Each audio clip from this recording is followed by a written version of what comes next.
Colonel Macgregor, welcome here, my dear friend, and thanks for accommodating my schedule. Apologies for the late start.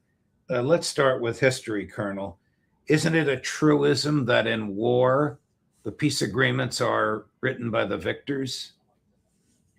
Yes, I think that's an accurate statement. I'm not sure, though, that we have a peace agreement. What we have is called a memorandum of understanding, which contains, at least in theory, a framework for discussion. In the meantime, we seem to have agreed to not shoot at Iran. Iran has agreed not to shoot at us, and the strait is being opened. Everything else in that document is interesting, but frankly, those are the salient points. And we are not going to know more until they sit down face to face and actually negotiate. So instead of the unconditional surrender, which President Trump many times demanded, the Iranians emerged from a confrontation with the world's most powerful military, not having just survived, but basically celebrating. Well, I think that's true. There are a couple of things, though, that, first of all, we haven't seen the leaks yet. The leaks that are going to come out of various sources inside and outside of the White House who will claim to have been present when this dramatic reversal of fortune occurred. Right. And Donald Trump suddenly decided, whoops, I'm changing my mind. And at that point, we'll find out perhaps what really drove the decision making. But I think we have to say, I think President Trump was presented with certain undeniable facts. The war with Iran was doing enormous damage to the world as well as to us. Cut off 20% of the global supply of liquefied natural gas and fuel. Hundreds of millions of people worldwide who rely on liquefied natural gas for fuel. Residential heating, cooking, and industrial manufacturing were miserable. The closure of the strait also halted the export of roughly 30% of the global supply of ammonia-based nitrogen fertilizer. Iranian strikes halted the production of 30% of the global supply of helium used in making semiconductors and medical imaging devices. I mean, we could go on and on and on. But I think somebody finally reached him and said, look, boss, this is playing hell with the whole world. We need to get out of this. We need to get out of this as soon as possible. This is hurting all of our friends. We're not profiting from this. We're not getting anywhere. And oh, by the way, Europe probably is popular as Attila the Hun right now around most of the world and inside the United States. I think he was probably also warned, Colonel, and please comment on this if you have a different view, that the strategic oil reserves, which had been released in order to suppress the price of gasoline, even though it doubled in the past 2 months, were dangerously low, and we only had about another 2.5 to 3 weeks of these reserves left. Oh, I think that had an impact. There's no doubt about it. Of course, at the same time, we have to realize that people were already beginning to find workarounds. These pipelines that run from the Persian Gulf over to the Red Sea. That's one example. There were others. Huge quantities of coal are being shipped to India, China, Japan, and other places in order to fire up heating plants, power plants. I think all of that's part of it. I think he understood that. I also think, judging from his remarks, I may be wrong about this, that someone finally got through to him that what the Israelis have been doing is atrocious. I mean, when he mentioned you don't have to destroy an apartment building to get to one person, I was sitting there like a lot of other people and said, well, yeah, where have you been, Mr. President? This sort of nonsense has been going on for years. Well, I think that may too have been a come to Jesus moment, no pun intended for him. The problem now is twofold. First of all, we don't know what else is going to be negotiated. We hear about the nuclear matters and all sorts of other details. How will that sort out? It's hard to tell. But this is not a peace treaty. This is not a peace agreement. This is not something that Congress is being asked to support or refute, validate, or denounce. So we're not there. The other thing is, I'm wondering now if anybody has finally figured out that the military power we have, though impressive, is not capable of everything, everywhere, all the time. And that before you apply it, before you commit forces, you sit down and look carefully at what you've got. You look at what your opponent has. You look at the mission. You make a decision. Is this even attainable? And if the answer is probably not, don't do it. I mean, it seems simple, but I don't think that assessment was ever made, Judge. Here's the, excuse me for clearing my throat, Colonel. Here's the comment the president made, which was the eye opener to you, to which you referred a few minutes ago, where he is harshly critical of Israel's attacks on Hezbollah. Chris, number 18. I'll tell you what, Israel's fighting Hezbollah too long and too many people are being killed. And you don't have to knock down an apartment house every time you're looking for somebody, because there are a lot of people in those apartment houses, and they're not all Hezbollah, that I can tell you. And I suggested to Israel to let Syria take care of Hezbollah. Because to be honest with you, I think they do a better job of doing it. I didn't like where 2 hours before we're signing the agreement that there was an attack in Lebanon, in Beirut. It wasn't like in the southern side, and it was in Beirut. I did not like that. I let them know that. I didn't like it, not at all. I wonder if Netanyahu and company thought that the attack would disrupt the agreement, whereas in reality it seems to have accelerated it. This is the attack that the president's talking about was Sunday night, our time. I think the president is determined to end our participation in the war. And therefore, he is going to do whatever he can to end it on our side. And that may include telling the Israelis that if they persist and refuse to support the provisions regarding Lebanon in the agreement, that he may not be able to support them. Now, we'll see if that's even possible. There's something else, though, that's very interesting, and only people who have been watching this long enough will appreciate this. Many years ago, we were lobbied very hard by many people, not just Israel, to push the Syrians out of Lebanon. In fact, Eddie Lutwak grabbed me and he made the comment at the time, this is very stupid. The Syrians actually impart stability to Lebanon. If we push them out, what is to restrain Hezbollah? Well, guess what happened? We pushed them out. Now he's talking about a very different Syria, Judge. This is a Syria that is not remotely friendly to Israel, is certainly not a reliable partner regarding anything strategic in the area, and is ultimately, let's be frank, beholden to Mr. Erdogan in Turkey. And yet it's a Syria whose leadership we once incarcerated and we put in the job. Yes, yeah.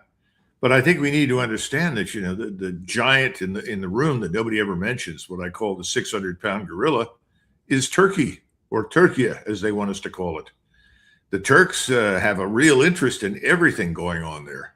And this is another consequence of the outcome of this war. The Israelis obsessed over Iran for too many years. Iran was many things, but it was never their existential threat. They turned it into an existential threat. The existential threat was always loitering in the background, and it was called Turkey or Turkey. It's still there. They're beginning to wake up to it, and they're going to have their hands full, because the region now, for the foreseeable future, is not going to be dominated by the United States or Israel.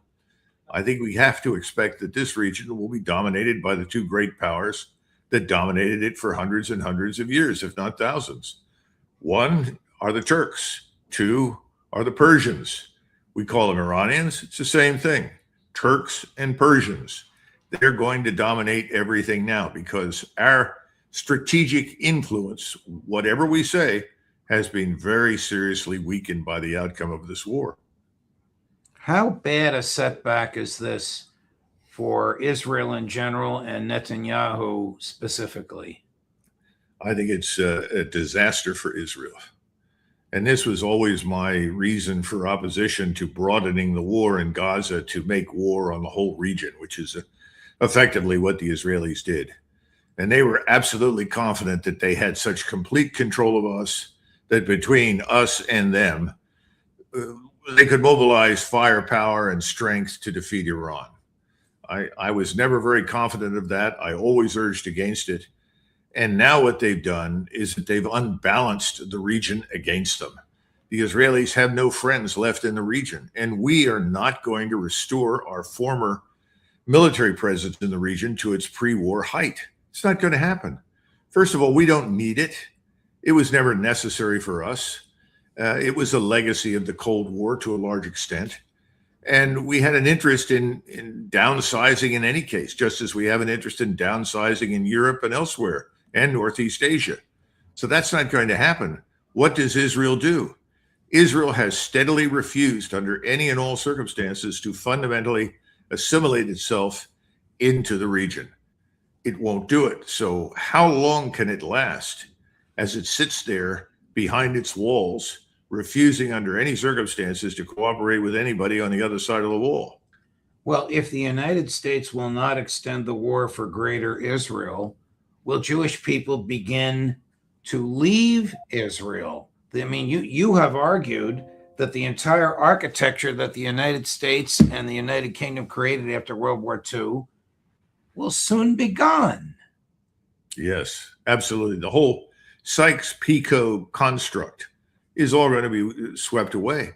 I'm not confident that the so-called Emirates are going to survive, or Bahrain, or Kuwait, or Qatar. Now, perhaps Qatar, for various reasons, could slip through and survive. Qatar has good relations with the Turks. Qatar wants relations with Iran. They may be able to do it. The others, I'm not so sure. There may be new states that emerge. That's eminently possible under new leadership. Some may go away completely. I think Kuwait is very much on the road to extinction because Iraq, which is a strong ally of Iran, and a lot of people don't understand that. They think we actually fought and won a war in Iraq. We didn't. That's almost a foregone conclusion, I think. So you're right. The world has been turned upside down. This is a dramatic moment in the history of the Middle East and in world history, as important as the defeat of France by the Prussians in 1871 and the creation of united Germany. This is a strategic inflection point on a nearly global scale.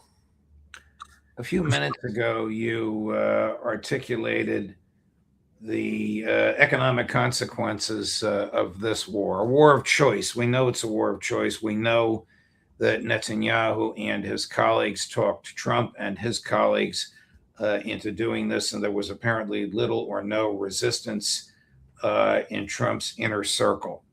But in war, Colonel, shouldn't there be a plan B?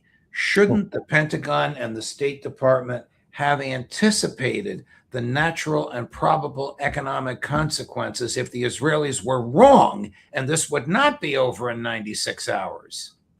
Of course, there's no question about it.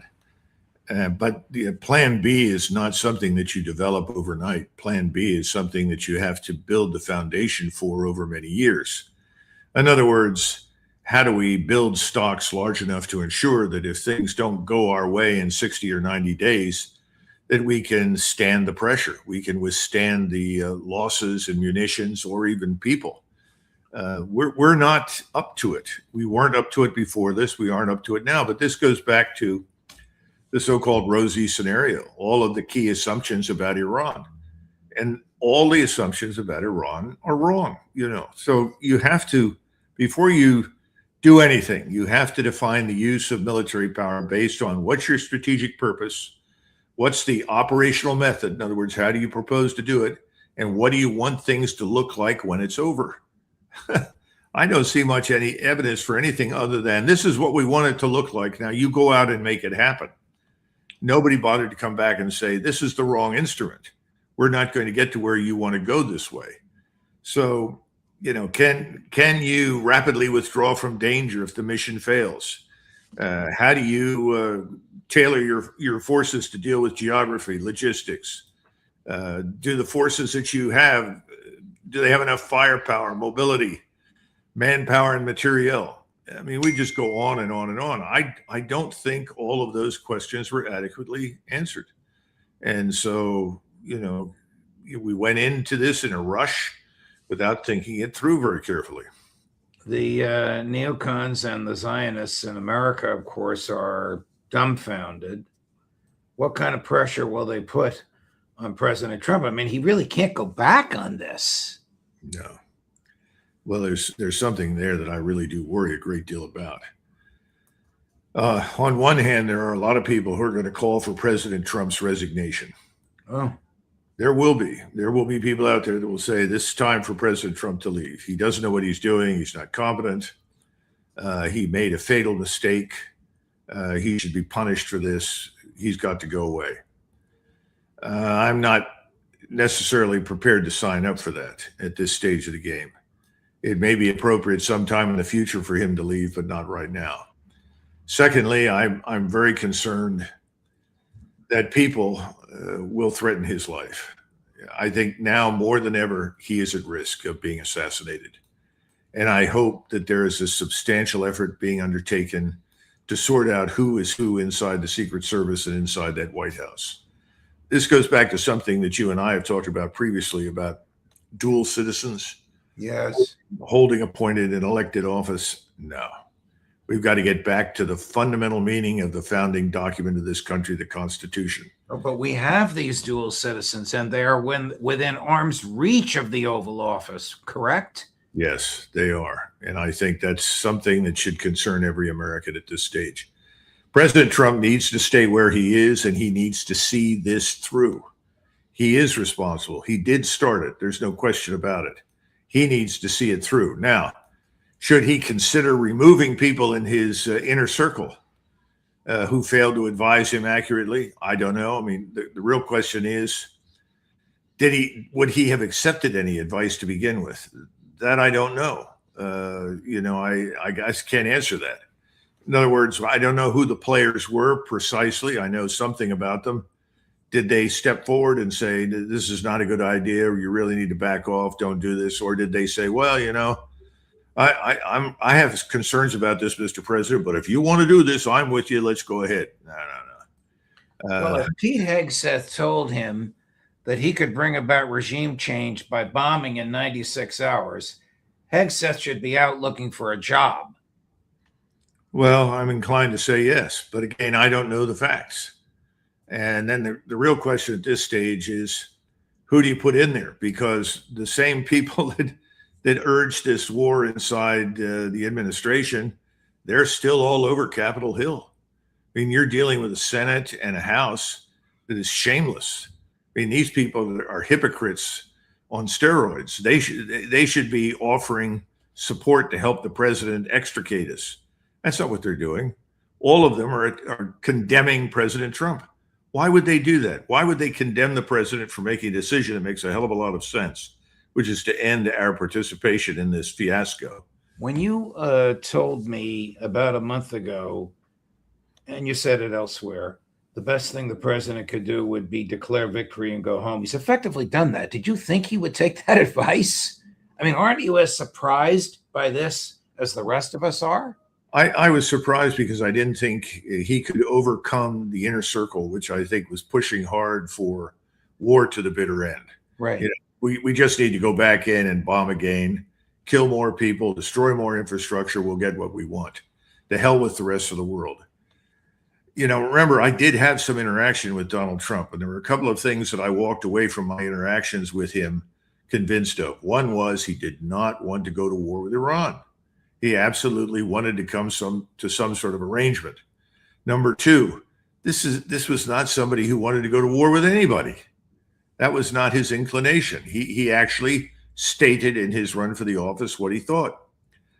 So when he fell into this trap that was set for him by the Israeli lobby and its billionaire agents here in the United States, I was disappointed, but I wasn't entirely surprised. This is not the first president that's been down this road. He's probably not going to be the last. But that's why I say at this point, he's effectively said, look, I was wrong. I made a mistake. That's something that I never expect President Trump to ever say, but effectively that's what he's done, Judge. And he said, that's it, enough. And I think he's going to try very hard to turn this framework agreement into some sort of enduring arrangement. I don't know what that will be Well, called. how can he restrain Netanyahu? Well, I don't think he can directly, but he can if he cuts off aid and support. And that's the problem with Congress. They all want their stipendium. Remember, everybody on the Hill that is there wants money. Where do you go for money? Remember Ken Buck, he wrote this book about the swamp is deeper than you think. Right. And the first question he asked when he said, well, listen, I don't have the money to pay the Republican National Committee, all $250,000. I don't know. Oh, wait a minute now. There's a building right outside here, and there are a lot of lobbyists over there, and that's where you get your money. Go over there and get the money. And he got disgusted, and he left office. He said, I don't want any part of this corruption anymore. Well, that's the problem. You still have a lot of people over there who are going to pay for this war. I mean, pay directly to members of the House and the Senate to keep this war going. They're not going to stand up and perform a mea culpa. They're not going to say they were wrong. They're going to say, put me in charge and I'll finish this war. That's the problem. And that's Trump's biggest issue right now, because I think the Iranians don't trust us, and there's no reason why they shouldn't. But I think they recognize that he has concluded the war does not make sense for us. That much they've concluded. They're going to watch us very carefully in the event that we decide suddenly to start fighting again in support of Israel. Because you and I know, and everybody watching us knows, the Israelis are going to attack. They're going to attack in Lebanon. In fact, they're going to attack anywhere they want, whenever they like. That's the truth, is it not? It absolutely is the truth. And that will mean the Iranians will be attacking the Israelis in retaliation. Here's Vice President Vance's tepid efforts to defend this deal in light of what the president had been saying consistently up until yesterday. He was in the White House earlier today. All the president said yesterday is that, of course, countries don't give up the right of self-defense. Israel doesn't give up the right of self-defense if Hezbollah fires rockets or drones at Israel. The Iranians don't give up the right of self-defense in their country, but we do expect that as part of the final deal, they are not going to be able to build the kind of missiles that can broadly threaten the entire world. And that's what the President of the United States said yesterday. And look, I mean, it's very simple. You can't tell a country, whether Israel or Iran, they're not allowed to have any self-defense. Well, that sounds to me like we've said very clearly, if you're going to do this, Israel, you're on your own. We're not going to participate. But can he do that, Judge, when he is put under fire by members of the House and the Senate? Wow. Can he survive it? That I don't know. His closest allies, Mark Levin, who publicly said Donald Trump is the first Jewish president in Trump's presence, and Trump said yes. I don't think either of them meant it literally, has been ripping him from pillar to post, as has Ben Shapiro, as have not Lindsey Graham or Tom Cotton, but a cadre of other Republican senators. Here's Netanyahu basically saying, we ain't leaving town. We're not leaving Lebanon. Chris? The struggle is not yet over, and further challenges still lie ahead of us. And these require us to remain calm, to stand firmly for our security interests, and at the same time to maintain the important relationship with our American friends, who have fought alongside us shoulder to shoulder, and we greatly appreciate this. We will continue to navigate our path with wisdom and prudence. We will preserve the achievements of the government. We will preserve the achievements of the war. These are achievements of the entire people of Israel. Just as we successfully work to restore security and prosperity to the Gaza envelope, so too will we restore security and prosperity to the vital communities located in the northern regions. This absolutely necessitates the continued maintenance of the security zone in southern Lebanon.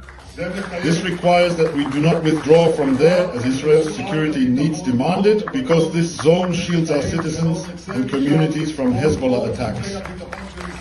And in a broader perspective, we will continue to adhere to the supreme goal that has guided us and has guided me throughout most of my adult life.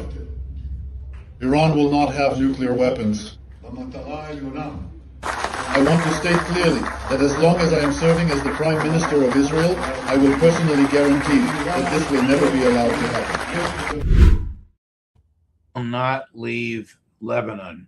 Now, that is not consistent with the agreement which guarantees the sovereign and geographical integrity of Lebanon. Is he challenging the President of the United States there? Of course, it sort of reminds me of Gerald Ford telling people when he was running for president, Poland will never be a member of the Soviet bloc. Right, right. I think the horse has left the barn. And this is something that he is going to have to come to terms with. If he doesn't, then someone else will have to replace him and do so. His first priority should be the preservation of the state of Israel. That's where he should be focused. He has put everything at risk. He has rolled the dice on the assumption that we would perform all the tasks that he assigned to us, that we would be successful, that nothing could stand against us. And he's lost that role. That roll didn't work. The dice turned up badly. He rolled snake eyes. He needs to back up. If you want to survive, you don't go back and repeat the mistakes of the past. And I think eventually the Israelis around him will understand if we are going to preserve the existence of the state of Israel, we cannot continue on this path. Now, when they went to war with Hezbollah, they didn't do something that they tried very hard to do in the past. And what they did in the past was try to isolate as much as possible the opponent from any real help or assistance. That really didn't happen. It could have, but it failed. It failed for a variety of different reasons. But the point is, when you can't isolate an opponent like that, you're going to have to talk to them. And you may have to swallow your pride, but if that preserves the state of Israel, that's something he should be prepared to do. And I hope that Mark Levin and Ben Shapiro, who fancy themselves as Jewish patriots, that's what people in the Jewish community usually like to say. I've sent this much money to Israel and I defend Israel and I'm a Jewish patriot. Fine. If you really are, remind everybody that what counts most in this entire equation at this point is the preservation of the state of Israel. And that's not going to be preserved if he stays on this path. Finally, the most absurd thing that we've seen this week, if it weren't so downright defiant of the president, defiant of the American experience, it would be laughable. Here is Mike Huckabee, who is more the Israeli ambassador to the U.S. than he is the American ambassador to Israel, with his views on all of this. It's also my job to represent the importance of Israel to the United States. This is just another reminder that it is your heritage without a doubt. But Minister, it is also the heritage of the United States.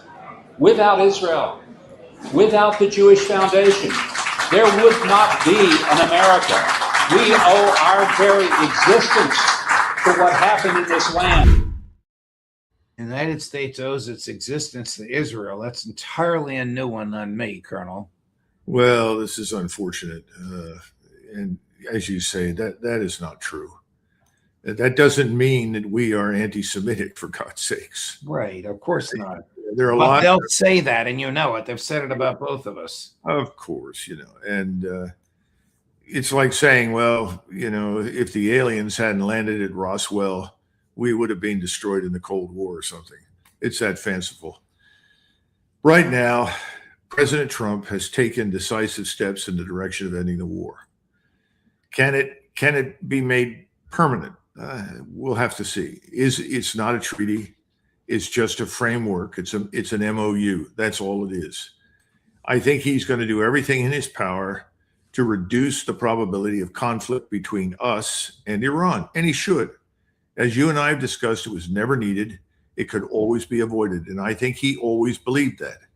And I think that in the discussions that they can have over the next 60 days, they can come to some sort of arrangement about nuclear weapons and nuclear power. I just don't see it as this unattainable objective. The real problem is this, and this is what's really behind the remarks that are coming from people like Levin and Shapiro. They're bright people. This has fundamentally been a tectonic shift in the plates, the continental plates that govern international relations and determine international power. We have lost. We lost because we picked the wrong time, the wrong place, and the wrong weapons to fight with. We went to war when it was not necessary to do so. If you go to war because it's forced upon you, you have a better than even chance of winning it. But when you go to war without needing to do so, you put everything at risk, not only your principles, your ideas, your beliefs, your very country's security. Our security interests in the Middle East are now highly at risk. There's no question about it. We cannot go back to what we had before. We will not have the influence that we had before. And this is part of a larger global shift away from this bipolar situation or monopoly that we thought we had, which was always an illusion. There are great powers out there: Russia, China, Iran. The Turks are a great power. Let there be no mistake about it. Germany is going to come roaring back onto the stage as a great power. That's in Russia's interest as well as our interest. Germany should be strong and productive and effective. These things are coming. And what we need to do is get on the right side of history. We need to align ourselves with where things are really going to go, because they don't have to be bad for us. This is the problem, Judge. How do you turn to someone in the Pentagon who has been spending all of his life, or her life, certainly his in my case, planning for operations against the Soviets, planning for operations against the Chinese, planning for operations against Iran? And I'm sure that we took a lot of those plans off the shelf when we decided to go against Iran, but we overlooked something. The climate, technologically, socially, politically, economically, had changed from when the plan was originally written. The underlying assumptions no longer applied. And that's an enormous problem in military affairs. This is not the first time. This kind of thing happens over and over and over again. You plan for one thing, and that one thing you thought you were going to have to do doesn't turn out to be it at all. I think that's where we are now. And I applaud the president for making the decision that he has. It took courage to do that. And I'm well aware of all the sort of crazy, let's say, ill-considered comments that he's made over many years, certainly since this utterly foolish and stupid war began. But I knew, Judge, when he announced after the first 12-day war, the missile exchanges between Israel and Iran, he said, "I've ended it. It's over." I know he wanted it to be over. He believed that he had done something to make it go away, but he hadn't. So now he's had to come back and rectify the situation to the best of his ability, and he's done that. Now let's see if he can hold his position against the forces that are preparing to attack him right here inside our country, not just overseas. Colonel Macgregor, a great analysis. Thank you very much, my dear friend. Truly an in-depth, unique, profound, patriotic analysis of where the country stands today. All the best. We'll look forward to seeing you next week. Right. Thanks. Thank you. Coming up at 3 o'clock this afternoon, if you're watching us live in 20 minutes, the golden boy on all of this, Max Blumenthal, Judge Napolitano for Judging Free.